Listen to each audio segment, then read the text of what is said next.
Elbow Grease Productions, in association with MichaelJacksonInsider.com, presents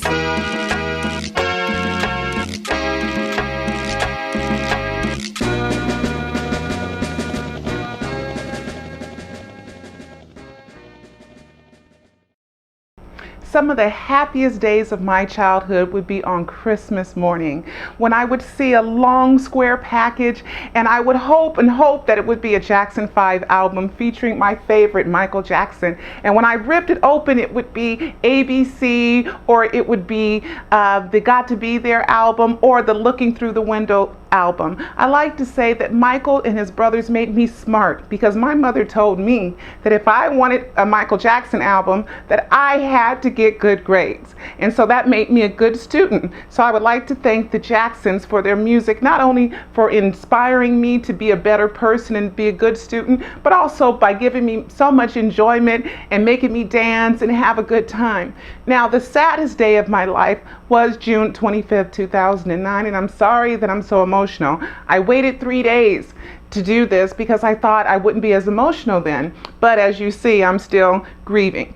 Anyway, on June 25th, 2009 was the saddest day of my life. I've been fortunate enough that I haven't lost anybody in my immediate family, and I do realize that just as life exists, so does death. It's a part of life. But Michael is definitely gone too soon. But one thing that we could be really happy about is that Michael lived to be 50, and 40 of those years he shared with the world. He shared with people like me and people like you. He brought so much joy to the world. He gave us so much excitement. He made us dance to his music. We made us scream. He made us cry.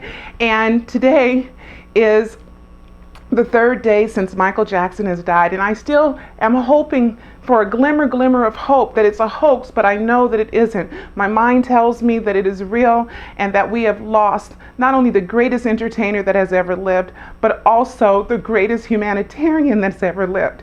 Michael was so charitable. He gave away so much money, and I do not want to hear one bad thing about Joseph Jackson.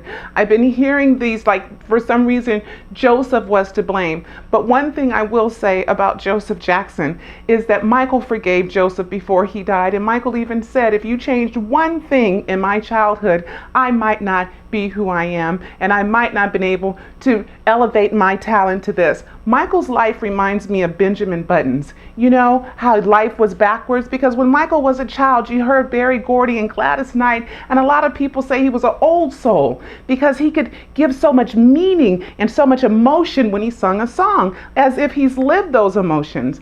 And then when he became a grown-up, it's like he reverted back to childhood, and he was very childlike, and people didn't understand him. I had the pleasure of getting close to Michael Jackson, well, in the Michael Jackson world, when I was a reporter for the 2005 child molestation trial, and I have spent the past 4.5 years doing everything that I can to tell the true facts of the case, that Michael is no child molester. He wasn't gay, and he loved women, but I don't know if Michael ever had that one lifetime singular love that he deserved. His children are out there, and I'm glad that he did experience life with his children and did experience the joy of fatherhood. So for Michael Jackson and the Jackson family, I give you my deepest and my sincerest condolences, and the fan community, I feel your pain. So thank you from the bottom of our heart here at Elbow Grease Productions. Me, Pearl Jr., and Cecil Holmes wish us all the best, and we must keep the music playing.